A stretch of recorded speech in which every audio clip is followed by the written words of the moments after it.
બનાસકાંઠા જિલ્લામાં ઓરીના શંકાસ્પદ કેસો સામે આવતા આરોગ્ય વિભાગ સંપૂર્ણ હરકતમાં આવ્યું છે। આરોગ્ય વિભાગના ઉચ્ચ અધિકારીઓ તથા વિવિધ ટીમો દ્વારા છેલ્લા 2 માસથી સમગ્ર જિલ્લામાં વ્યાપક સર્વેલન્સ અને નિરીક્ષણની કામગીરી હાથ ધરવામાં આવી છે। આ કામગીરી દરમિયાન ધાનેરા પંથકમાં કુલ 37 ઓરીના શંકાસ્પદ કેસ મળી આવ્યા છે, જેમાંથી 9 કેસ પોઝિટિવ હોવાનું નિદાન થતાં આરોગ્ય તંત્ર વધુ સતર્ક બન્યું છે। આરોગ્ય વિભાગ દ્વારા જણાવવામાં આવ્યું છે કે હાલ તબક્કે છેલ્લા 2 મહિનાથી જિલ્લામાં સતત દેખરેખ રાખવામાં આવી રહી છે। ખાસ કરીને 9 માસથી 5 વર્ષ સુધીના બાળકો પર વિશેષ ધ્યાન કેન્દ્રિત કરવામાં આવ્યું છે। આ સમયગાળા દરમિયાન જિલ્લામાં કુલ 25,919 બાળકોની તપાસ કરવામાં આવી છે, જેમાં તેમના સ્વાસ્થ્યની સ્થિતિ, રસીકરણ અને ઓરીના લક્ષણો અંગે ચકાસણી કરવામાં આવી રહી છે। ઓરીના ફેલાવાના અટકાવવા માટે આરોગ્ય વિભાગ દ્વારા ડોર ટુ ડોર સર્વે અને તપાસ કામગીરી પણ સઘન રીતે ચાલુ રાખવામાં આવી છે।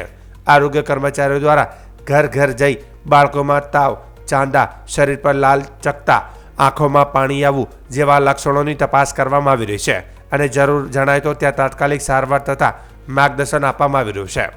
આરોગ્ય વિભાગે જિલ્લાવાસીઓને અપીલ કરી છે કે જો કોઈ બાળક કે વ્યક્તિમાં ઓરીના શંકાસ્પદ લક્ષણો દેખાય તો તેને અવગણવા નહીં અને તાત્કાલિક નજીકના સરકારી દવાખાના કે આરોગ્ય કેન્દ્રમાં સારવાર માટે સંપર્ક કરવો।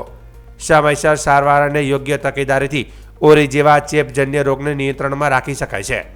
આ ઉપરાંત આરોગ્ય વિભાગ દ્વારા રસીકરણનું મહત્વ પણ સમજાવવામાં આવી રહ્યું છે અને રસીથી વંચિત બાળકોને આવરી લેવા માટે ખાસ અભિયાન હાથ ધરવામાં આવી રહ્યું છે।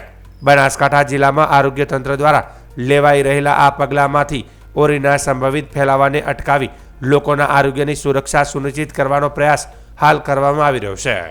દરેક બાળકને ઘરે જઈને તપાસ કરવા માટે અમે દરેક ગામના અંદર ટીમો તૈયાર કરી છે અને જે ઘરે ઘરે જઈ ને તાવ ને રેશ જેને કહેવાય, શરીર ઉપર લાલ જે ચકામા ટાઈપ થાય એવું અને શરદી સરકમ હોય તો એવું આવા દર્દીઓને શોધે એને આપણે શંકાસ્પદ કહી શકાય, તો આવા દર્દીઓને કન્ફર્મ કરવા માટે આપણે એનું સેમ્પલ લેવામાં આવે। ત્યાર સુધી આપણે છેલ્લા 2 મહિનામાં 37 એવા શંકાસ્પદ કેસ નીકળ્યા છે, જેને આપણે કદાચ ઓરીની શક્યતાઓ થાય તો આપણે આ તમામ 37ના સેમ્પલ લેવામાં આવ્યા છે અને સેમ્પલ આપણે મોકલ્યા છે। તે પૈકીના 9 સેમ્પલ પોઝિટિવ આવેલા છે